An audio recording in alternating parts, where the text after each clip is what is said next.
Well, my name is Precious Lavelle, and I grew up in Pilot Mountain, North Carolina, with my parents and my three older brothers. I spent 20 years in New York City as a fashion designer, and I essentially retired as an associate professor of fashion design, textiles, and fibers and surface design in 2021 when I accepted the Bright Work Fellowship at Anchor Light here in Raleigh. And since then, I have been a full-time artist who works with cloth and clothing, and I am the curator of Material Messages, the tales that textiles tell. The exhibition means many things to me, but I think most important, I wanted to forefront the people who created the textiles. They have often, most of them, are from backgrounds and communities that have been marginalized and fetishized, and I wanted to make sure that these makers were represented as full human beings who had their own languages, their own cultures, their own ways of making. That was what was at the forefront of my mind with regard to the exhibition. A couple that really stick out to me are the huipils that we included in the collection. Aztec and Mayan women have worn huipils since before Spanish invasion. And the Guatemalan huipils in particular were worn as a symbol of resistance, even though it sort of targeted them for violence. But these women refused to give up their culture and continued to wear the huipils in spite of that. And similarly, we have a beautiful mola from the Kuna people in Panama, and I think some in Colombia. And that was sort of the same sort of thing, that they refused to stop wearing them, even though the Panamanian government wanted them to assimilate and not wear their traditional clothes.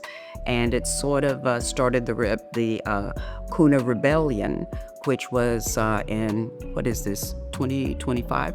About 100 years ago, February 1925. So I think that these represent how clothes can be really powerful objects to express a culture and what they find important for themselves. I think the most challenging thing for me was making sure that I showed respect for these makers, that I honored them, that I approached everything with regard to their lived experiences. I tried to research everything through indigenous sources and use the Western lens as secondary information. I wanted to make sure that we used their languages. They all have their own languages, and that we used their languages to describe the textiles whenever possible and to describe them whenever possible. So it was a big responsibility. It was a big challenge. It took a lot of back and forth. I had to learn to pronounce words, So it was, that was really the biggest challenge for me. Well, one thing that I think is really important is that, I did teach at the College of Design.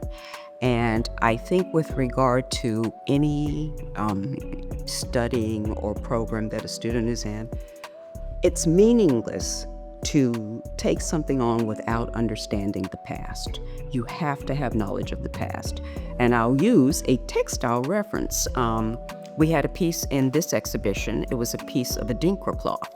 And they have proverbial symbols. They're made by the Akan people in Ghana and Ivory Coast. And one of them is called Sankofa, and it means go back and fetch. It essentially means you have to go back and understand the past in order to move forward. And so I think that's really important when it comes to things like this. And so I think the Gregg should continue to, it's a solid collection, but should continue to collect textiles and other objects and add to the collection so that every student is represented. Working with the team here, it was a dream. a dream team is what I'm going to say. From you, Roger, Matthew, Graham, who came in and worked on some stuff, Zoe, Tamara, I know Janine, I know I'm forgetting names. I love to call names. That's just part of me. I want people to know how much I appreciate them. But it was an absolute pleasure, and the exhibition looked so beautiful. I cannot tell you how happy I was with it and how much I hope it honored all the people who made the textiles.